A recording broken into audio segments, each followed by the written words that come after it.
Ever wondered why some sentences sound more serious than others in English?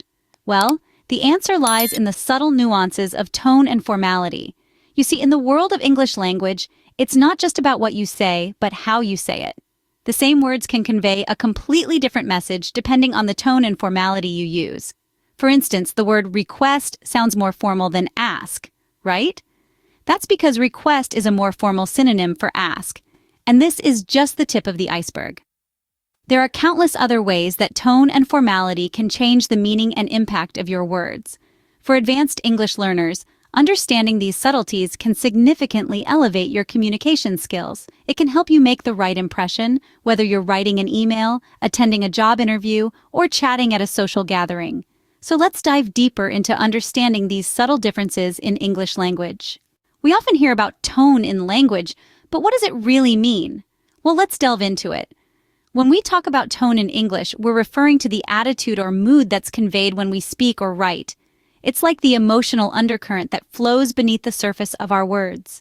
There are three major tones we'll be focusing on: formal, neutral, and informal. Each has its own unique characteristics and is appropriate for different situations. A formal tone is often used in professional or academic settings, or when addressing someone of a higher rank or status. It's characterized by careful word choice, complete sentences, and a certain level of distance or respect. Think of a job interview or a scholarly article. An example of formal tone might be, "I am writing to express my sincere interest in the advertised position." On the other hand, a neutral tone strikes a balance between formality and informality. It's typically used in everyday conversations or in writing that's not overly formal or casual. An example of neutral tone might be, "I saw your job posting and I'm really interested." Finally, an informal tone is casual, relaxed, and often used among friends, family, or peers. It might include slang, contractions, and a more personal or friendly tone. An example of informal tone might be, "Hey, I saw that job ad. Looks cool." Remember, it's not just about the words you choose, but also your sentence structure and intonation. A formal sentence might be longer and more complex, while informal speech often involves shorter, simpler sentences. And your intonation, the rise and fall of your voice, can also convey different tones. So why is this important? Well, understanding tone can help you navigate different social and professional situations. It can influence how others perceive you and can set the mood for conversations. Remember, the tone of your language can set the mood for the conversation. Mastering these subtle shifts in tone can make your English sound both natural and situationally appropriate. Now let's move on to understanding the different levels of formality. Formality in language is just as important as tone. But what does formality mean? Well, let's unravel it together. When we talk about formality in English, we're essentially referring to the level of politeness or respect shown in our language. It's a subtle way of setting the scene, dictating the mood, and steering the interaction. Now, formality can be categorized into three levels: high, neutral, and low. High formality is like the black tie event of language use. It's characterized by more complex sentence structures, a larger vocabulary, and an absence of slang or colloquial language. Think of a diplomatic speech, a legal document, or a scientific research paper. These are realms where precision, detail, and decorum are key, and the language mirrors that. Then we have neutral formality. This is the everyday, all-occasion suit of language. It's professional yet approachable, formal yet friendly. You'd use this level of formality in a business meeting, a classroom discussion, or an email to a colleague. It strikes a balance between respect and relatability, allowing for clear, effective communication without any airs and graces. Lastly, we have low formality. This is the casual Friday, the backyard barbecue of language. It's relaxed, personal, and familiar. It's the language of text messages, social media posts, and chats with friends. Here, colloquial expressions, slang, and contractions are more than welcome.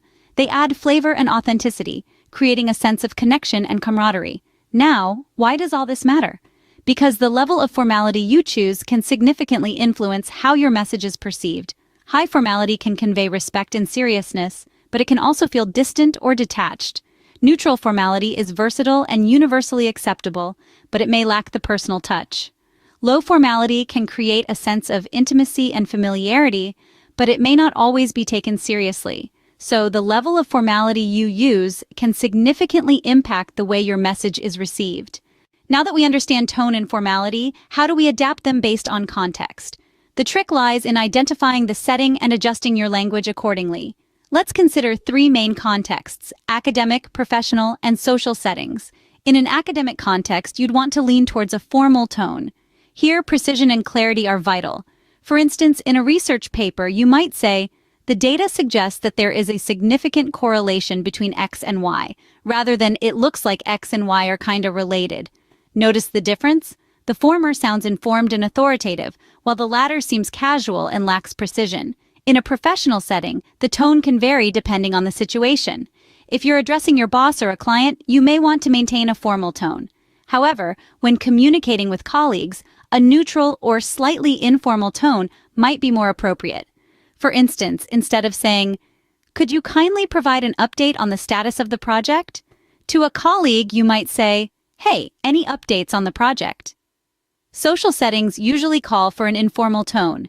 Here, you want your language to be friendly and approachable.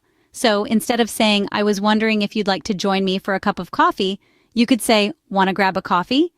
It's the same invitation, but the latter sounds more relaxed and friendly.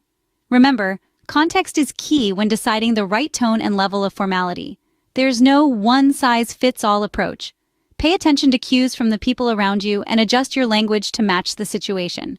It's like a dance where you're constantly adjusting your steps to the rhythm of the music. Now, how about some practice?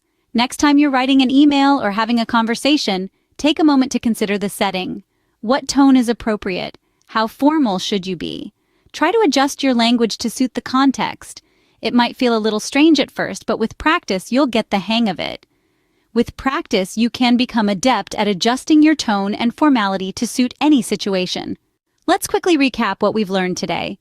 We've embarked on an intricate journey, exploring the nuances of tone and formality in advanced English.